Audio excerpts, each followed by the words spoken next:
We're very glad to have one of our regular guests calling in today to talk a little bit about Ukraine and North Korea, and also the continuing resolution the U.S. government is operating under, which has a big impact. We have with us on the line Rear Admiral retired Terence McKnight, past commanding officer of Task Force 151, which fought the Somali pirates. We have his book right with us, Pirate Alley, a great story of how the U.S. Navy created a new way to fight the Somali pirates. And Admiral, how are you today? I'm doing, Ken.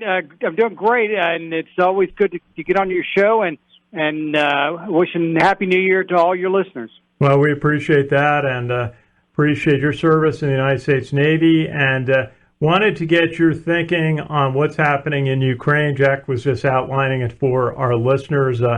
Over 120,000 Russian troops stationed on the border of Ukraine with tanks and rockets and a very strong military presence. What do you see happening and the situation there right now?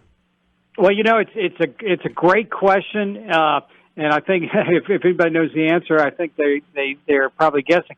But Ken, with all the forces that he has moved to the border and basically surround the Ukraine, I just don't see how he can save face if he backs off. I mean, there was an article the other day that he's moved medical forces in there, so that's a sign that something's going to happen soon. So, I mean, how does he save face back in the home country if he says, well, we decided not to invade?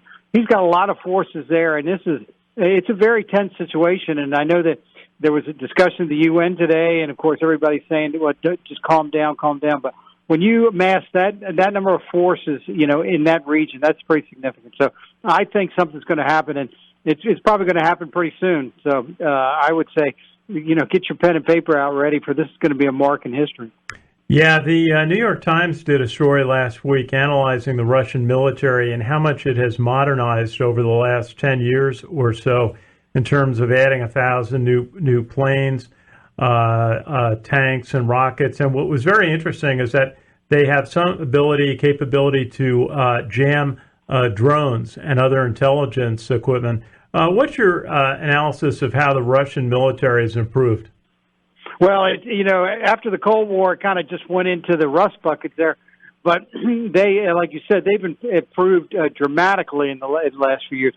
And, one thing that I would worry about is their ability, not only in their country and other countries in the region, but, cyber attacks. And, whether, we had the problem with the oil pipeline not too long ago. So if something goes on and we put sanctions on there, one of the things that I would look for is definitely, cyber attacks, anywhere, and anything is open game. So that's would be one of my biggest concerns of what could happen with, if something happens to Ukraine and we take sanctions against them.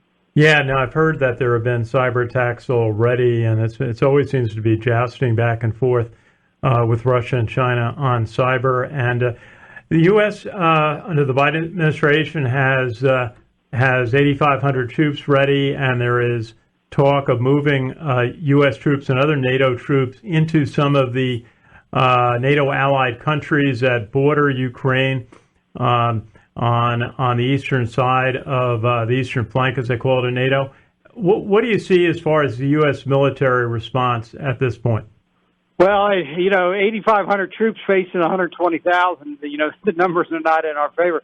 I would be shocked if we put any forces into Ukraine itself.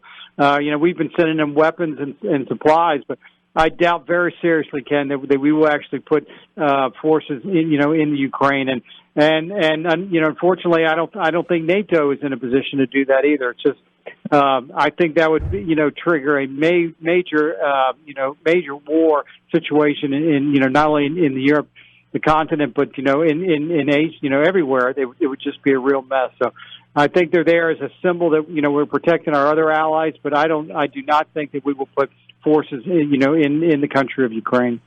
Yeah, it's a very dangerous situation having that much military. Now, Jack and I were just discussing the scenario that Ukraine is receiving military assistance in terms of equipment that could be used to defend the country against a Russian intrusion. what would you see happening if that scenario worked out? The Russians go over the border and the Ukrainians fight back. Well, I mean, they'll put up a great fight, because it's their country and they're very proud of their country.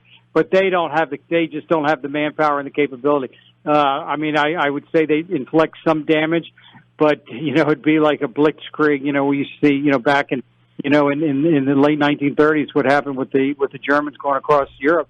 They just don't have the firepower.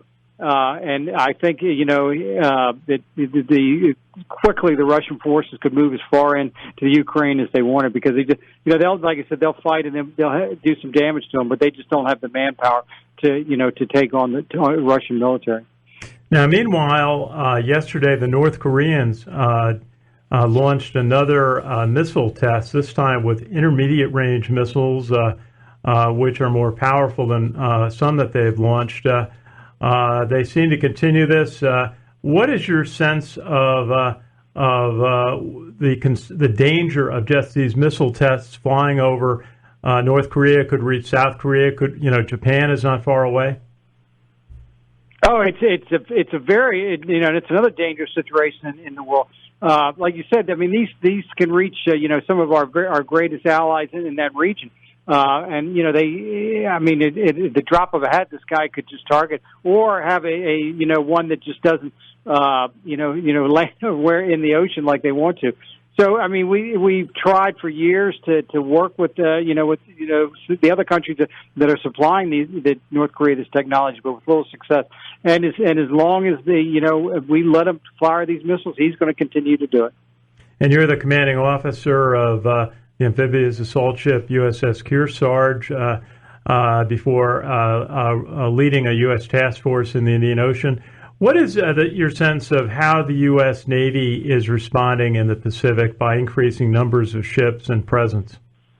Well, this is exactly what we need to do. We need to be out there and be present and show all these countries that we're committed to not only defense of the region, but the freedom of navigation out there. And I think the Navy's doing a great job. We need more ships, we need more planes, and we just got to have more numbers out there because the Chinese are building ships and aircraft much faster than we are, and they're just going to try to overwhelm us with numbers. And you mentioned something when you called in that the impact of the United States government operating under a continuing resolution, even though the National Defense Authorization Act was passed in December. Explain the impact of the continuing resolution on the military and other functions of the government. Sure.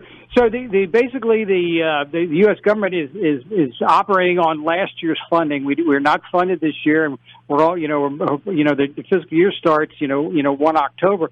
So we're almost halfway into the year, and the U.S. government doesn't have a budget. Defense cannot. They are not authorizing any new starts. So if there's new programs, so